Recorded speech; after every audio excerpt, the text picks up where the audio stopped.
เคအားလုံးဝင်မင်္ဂလာပါဒီတစ်ခါတော့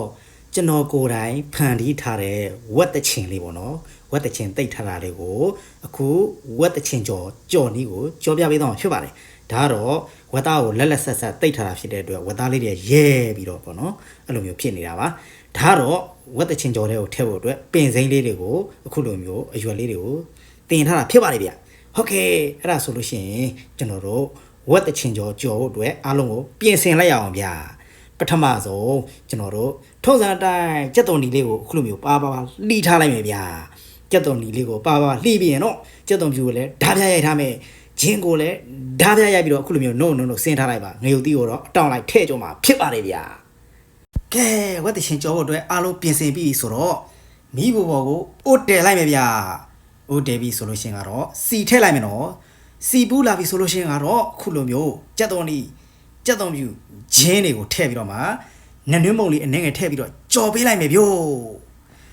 ကြက်သွန်နီလေးနည်းနည်းနွမ်းလာပြီဆိုလို့ရှိရင်တော့အခုလိုမျိုးငရုတ်သီးအနီတောင်းတွေကိုထည့်ပြီးတော့မှကြော်လိုက်မယ်နော်ငရုတ်သီးအနီတောင်းလည်းအနှဲငယ်ကြော်ပေးပြီးရင်တော့ဝက်တချင်တွေထည့်ပြီးတော့မှကြော်ပေးလိုက်ပါဗျို့ဝက်တချင်ကိုလည်းအခုလိုမျိုးကြော်တယ်မွေတယ်အနှဲငယ်ကြော်ပေးပြီးရင်တော့အရသာတွေထည့်ချရမယ်အရသာအတွက်အစားနဲ့ငယ်ထည့်မယ်အသားမုတ်ထည့်မယ်ဗျာကျွန်တော်ကတော့အသားမုတ်ခဲနေလို့မို့အခဲလိုက်ကြီးထည့်လိုက်ရတာဖြစ်ပါတယ်အရသာတွေထည့်ပြီးအနှဲငယ်မှွေပြီးရင်တော့ဝက်သားလေးနုတောင်ရေလေးအနှဲငယ်ထည့်ပြီးတော့မှအခုလိုမျိုးအဆက်မပြတ်ကြော်ပေးလိုက်မယ်ဗျာရေလေးခန်းတဲ့အထိကြော်ပေးလိုက်မယ်ဗျို့ကြော်ရင်မှွေရင်နဲ့အခုလိုမျိုးရေခန်းပြီးတော့မှစီပြန်လာပြီဆိုလို့ရှိရင်ကတော့ဝက်သားလေးလည်းနုလာပြီဆိုတော့အိုးပိတ်ခန်းဒီမှာစောတင်ထားတဲ့ပင်စိမ်းတွေကိုထည့်လိုက်ပါပင်စိမ်းတွေထည့်ပြီးရင်တော့မီးလေးပိတ်ပြီးတော့မှအနေငယ်မှွေပေးလိုက်ပါအဲ့ဒါဆိုလို့ရှိရင်ကတော့ဝက်တချင်ကြော်လေးရရှိသွားပြီဖြစ်ပါတယ်ပင်စိမ်းနဲ့မှွေလေးနဲ့ချင်းဆက်ကလေးဖြစ်တဲ့ဝက်တချင်ကြော်လေးရရှိသွားပြီဖြစ်ပါတယ်အဆက်စားခြင်းတဲ့သူကတော့ငရုတ်သီးတောင်းကိုကိုက်ပြီးတော့စားပါဗျအဆက်မစားခြင်းတဲ့သူကတော့ငရုတ်သီးတောင်းကိုဖယ်ပြီးတော့စားလို့ရအောင်အဲ့လိုမျိုးကြော်ထားတာဖြစ်ပါတယ်ဒါကတော့ကျွန်တော်ကိုယ်တိုင်သိပ်ထားတဲ့ဝက်တချင်ကြော်ပဲဖြစ်ပါတယ်ဗျကိုယ်တိုင်လည်းဝက်တချင်တွေတိတ်ပြီးတော့မှအခုလိုမျိုးကြော်စားကြည့်နော်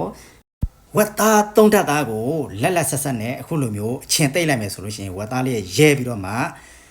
အင်မတန်မှအရသာရှိတဲ့ဝက်တချင်လေးဖြစ်သွားမှာဖြစ်ပါတယ်ဟုတ်ကဲ့ဝက်တချင်လေးတိတ်ပြီးတော့မှအခုလိုမျိုးကြော်စားကြည့်ကြပါဗျအရမ်းမိုက်တယ်နော်ဟုတ်ကဲ့ကျွန်တော်ကတော့ကျွန်တော်ကိုယ်တိုင်တိတ်ထားတဲ့ကျွန်တော်ကိုယ်တိုင်ပဲကြော်ထားတဲ့ဝက်တချင်ကြော်လေးကိုမြည်ကြည့်လိုက်မယ်ဝါအရသာတော့ရှင်နော်အယောင်နဲ့တင်ကိုစားကျင်စရာဖြစ်နေမလား။အော်အရသာတော့ရှက်ကိုဗီဒီယိုလေးကိုအဆုံးထိကြည့်ရှုပေးကြသူအားလုံးကိုကျေးဇူးတင်ပါတယ်။တတ်တာဘိုင်ဘိုင်